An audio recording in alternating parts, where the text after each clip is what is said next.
Hey, hello, good morning.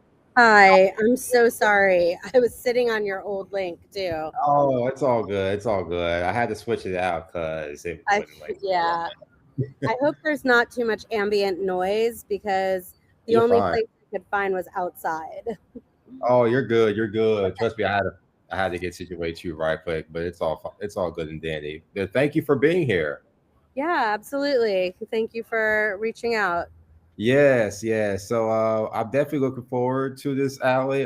Just to give you some background on me, my name is Clay, and I'm a founder of the Sousa Strategies and Lorraine Moi.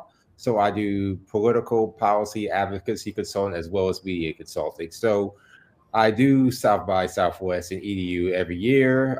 So I always like to do a batch, especially these days, of hybrid as well as in-person interviews. Um, Only because sometimes I can't get all the interviews I want in person, so I spread them out between having virtual ones as well for our complete feature packages that I assemble. So again, thank you for your time. Absolutely. So I'm going to get right into it, into the questions here for the interview. So the first question I had to open this up, Ali. So Ali, for people who may not be familiar with Space of Mind, what exactly is a micro school? A micro school, and how is it different from traditional education spaces? Sure. So Space of Mind has a micro school. We were one of the first to do it long before that name was even a buzzword. We're also a full educational services company that has a host of other programs. But a micro school is generally, and this definition is not hard and fast, but it's generally a smaller, more independent program. It could be based on a homeschool format like ours, where the students come full time to our campus, but they're technically homeschooled in their district. It can also be a small independent school that might be a charter or a private school. Typically, it's under 100 students. In Space of Mind's case, we keep under 50 students on a campus to create a more family like atmosphere and a close knit community. I got that. Now, I have read that you have said that Space of Mind didn't start as a school, but more so as coaching for students and families. What did you see happening in traditional educational spaces that made you realize something was off and that something different altogether, an alternative speaking, was needed? So I started the company in 2004 coaching adults, and I had sort of two main groups of clients: really busy CEOs who I was working with in their offices, and chronically cluttered, um, often hoarders who were living in very cluttered spaces. The hoarders were oftentimes working with therapists who had no idea what their space looked like. So I would help and create that liaison relationship to communicate what was really going on in the space. And the CEOs, once we created a certain level of success within the systems in their office, started to invite me into their homes. And what I found in both cases is, or all cases, is everyone was dealing with inattention, disorganization, and anxiety. And that was the through line that made all of the coaching conversations, regardless of the client, similar. And when I started working in homes with kids, I realized that there was a limit to the success we could achieve because we could change things within the family system and within their space, but we couldn't change things within the school system where their children were attending.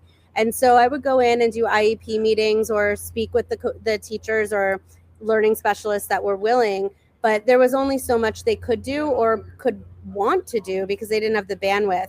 And families were dealing with, real breakdowns during homework time, in the morning before school, getting ready, trying to get out of the house and start a, have a great day, but starting off in a terrible mood or even with a fight.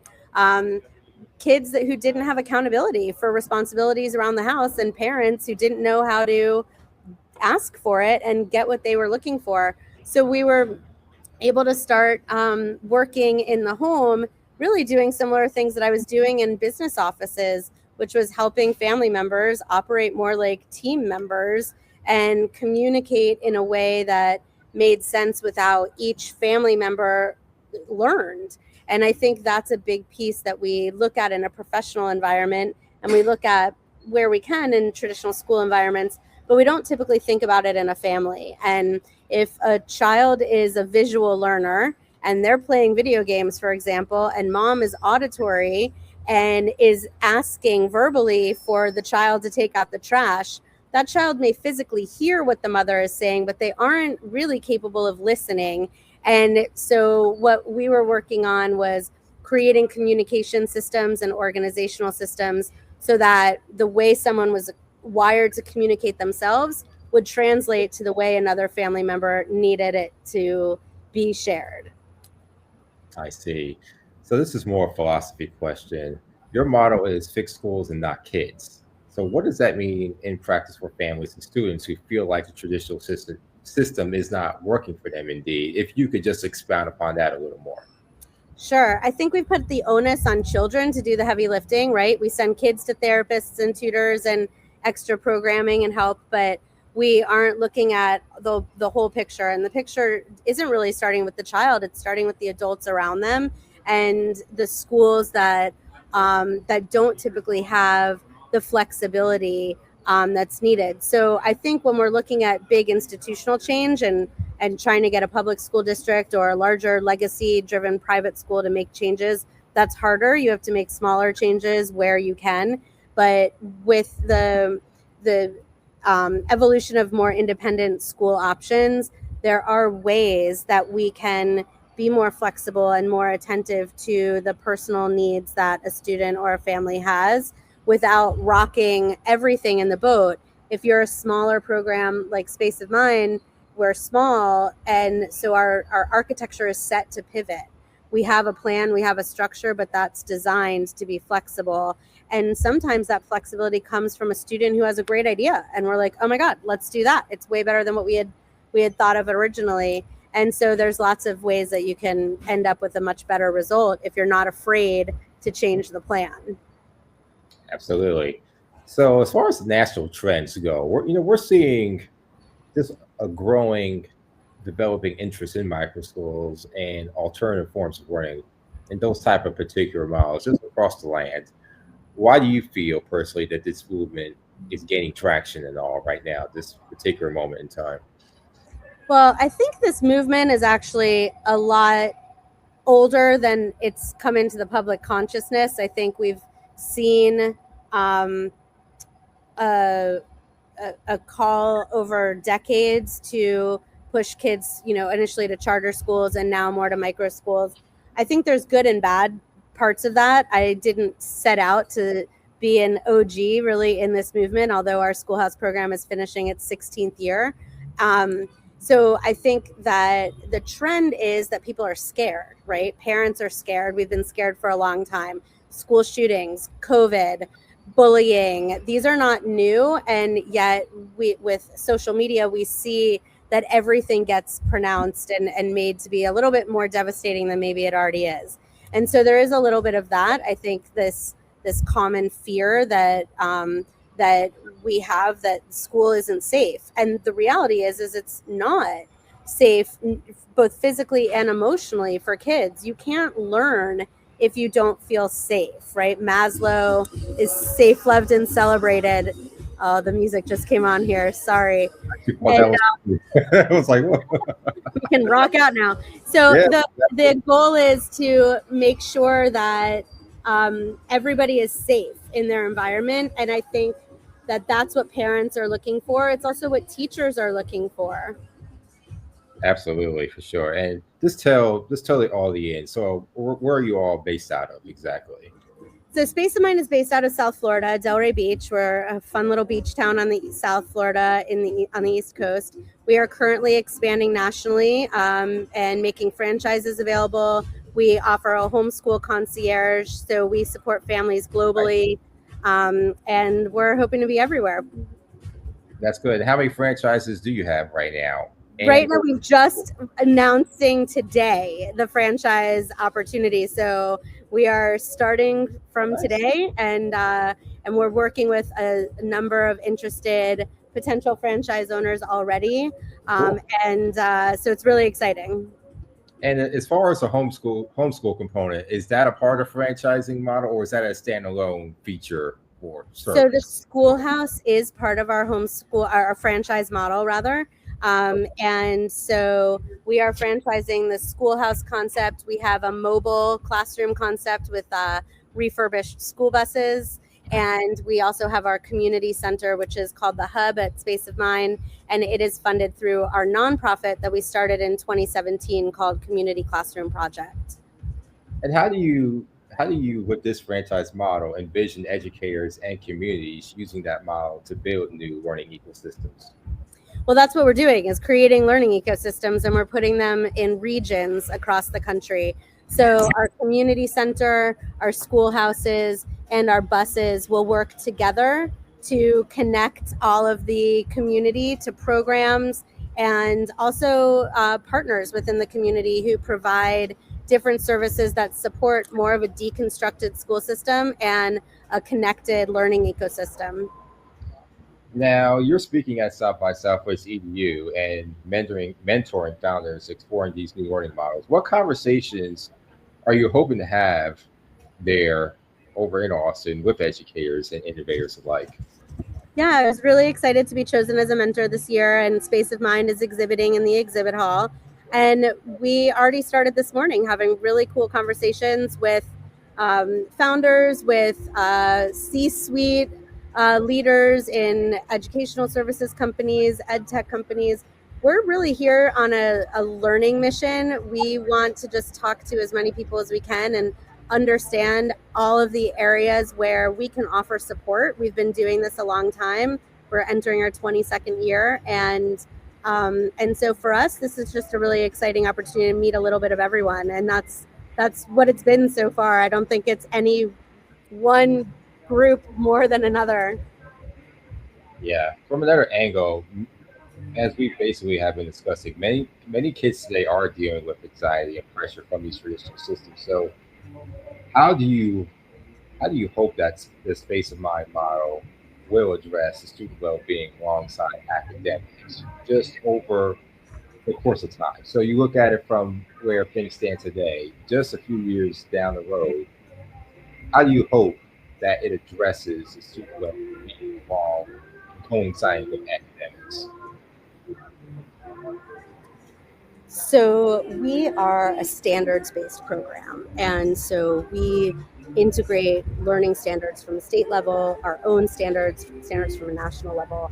And so I think standards are important. I think we run a huge risk in this micro school movement of losing iterative teaching and not having a standards-based data set, so that we can make sure that a student is getting the level of rigor that they're ready for and getting pushed comfortably outside of their comfort zone.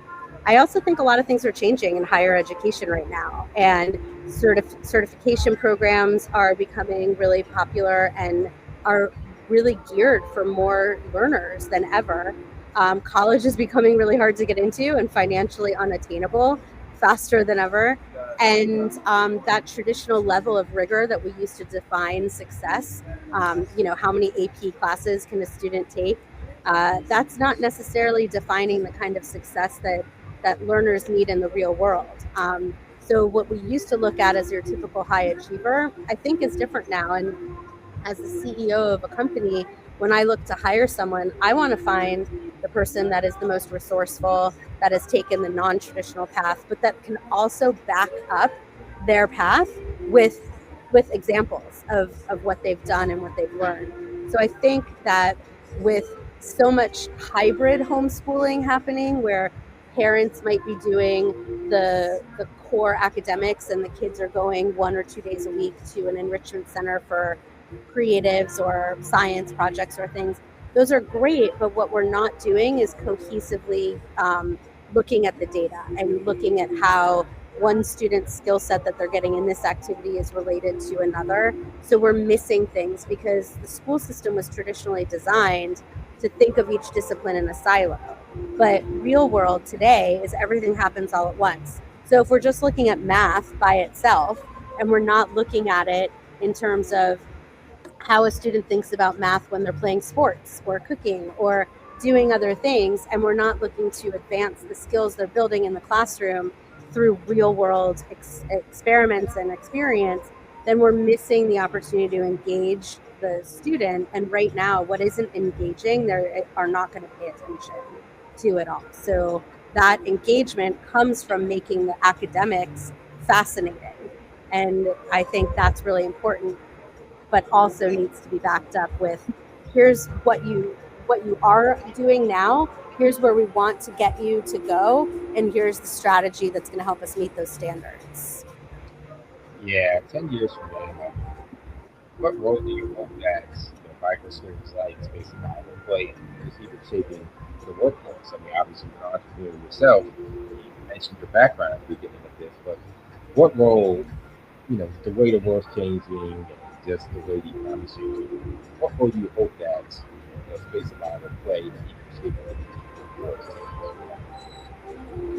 I really hope that Space of Mind is leading through creativity and through example and playing the role of connector. And that's what's exciting about education right now to me, is that we have a chance to engage not just professional educators and families, but professionals in every industry and companies, and build partnerships and create, for-profit, nonprofit partnerships that can really support all types of educational programs, not just schools and micro schools, but youth organizations and traditional schools. And so I think what we have done as a company in the last 21 years has been all around looking at the problem and finding a creative solution, and then connecting that solution to the next problem and the problem that preceded it. And I think that's what we do really well, is we see the big picture of education, and then we can connect everybody within that. So I'm excited for the opportunity to start sharing our experience on a larger stage. And, after 21 years of doing this, we've got scar tissue and a lot of knowledge. That's definitely good. Well, Ali, thank you so much for joining us today and for the work that you're doing to rethink education. How can folks follow you or follow Space of Mind and just support what you guys are doing? Sure. Well, you can search up Space of Mind on all the socials. You can find me on LinkedIn and Instagram. And then our website is findspaceofmind.com. All right. This is Ali Kaufman. Thank you again for your time today. I appreciate it. Thank you, Clay. Have a good one. You too. So sorry for all the sound stuff. Oh, you're fine. I hope it was